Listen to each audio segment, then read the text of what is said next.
Hi everybody, I'm going to read you one of my favorite books. It's a book called Wonder, written by R.J. Palacio. I'm going to read it in chapters. It'll take us a little while to get through it, but I think you might enjoy it and might be able to relate a little bit. Part 1, August.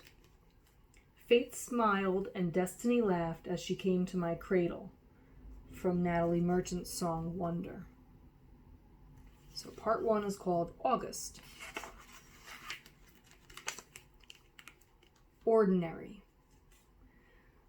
I know I'm not an ordinary 10-year-old kid. I mean, sure, I do ordinary things. I eat ice cream, I ride my bike, I play ball, I have an Xbox.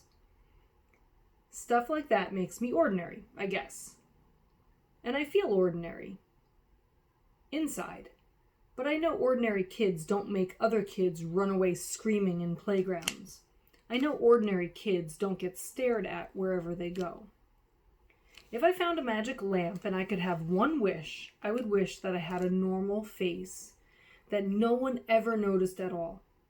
I would wish that I could walk down the street without people seeing me and then doing that look away thing. Here's what I think. The only reason I'm not ordinary is that no one else sees me that way. But I'm kind of used to how I look by now. I know how to pretend I don't see the faces people make. We've all gotten pretty good at that sort of thing. Me, Mom and Dad, Vaya.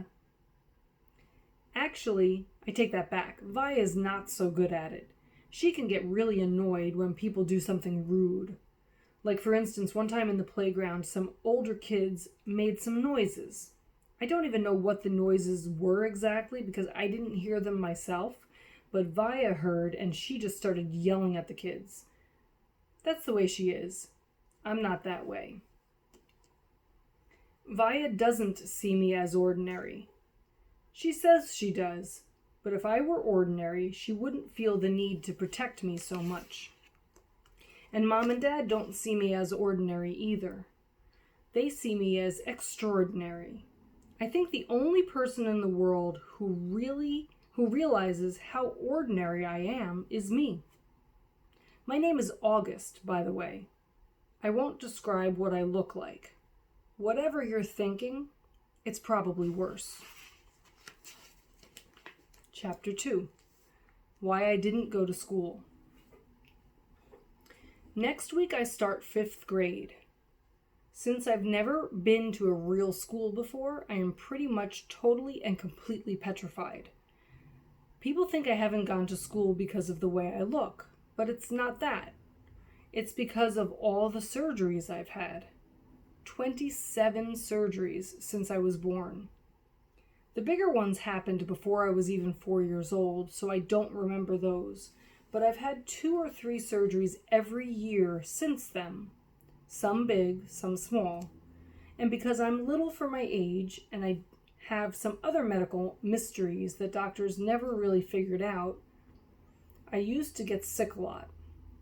That's why my parents decided it was better if I didn't go to school. I'm much stronger now, though.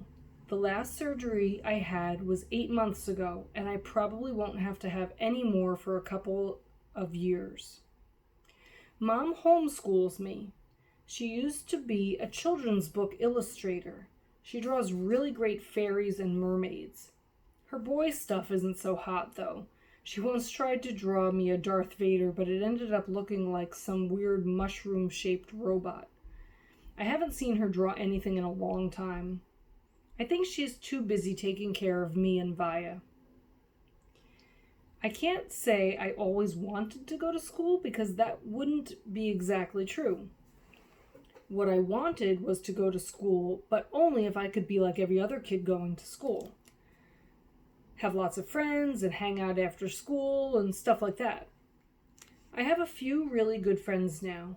Christopher is my best friend, followed by Zachary and Alex. We've known each other since we were babies. And since they've always known me the way I am, they're used to me. When we were little, we used to have playdates all the time. But then Christopher moved to Bridgeport in Connecticut. That's more than an hour away from where I live in North River Heights, which is at the tip top of Manhattan. And Zachary and Alex started going to school. It's funny, even though Christopher's the one who moved far away, I still see him more than I see Zachary and Alex. They have all these new friends now. If we bump into each other on the street, they're still nice to me, though. They always say hello. I have other friends too, but not as good as Christopher and Zach and Alex were. For instance, Zach and Alex always invited me to their birthday parties when we were little, but Joel and Iman and Gabe never did. Emma invited me once, but I haven't seen her in a long time. And of course, I always go to Christopher's birthday. Maybe I'm making too big a deal about birthday parties.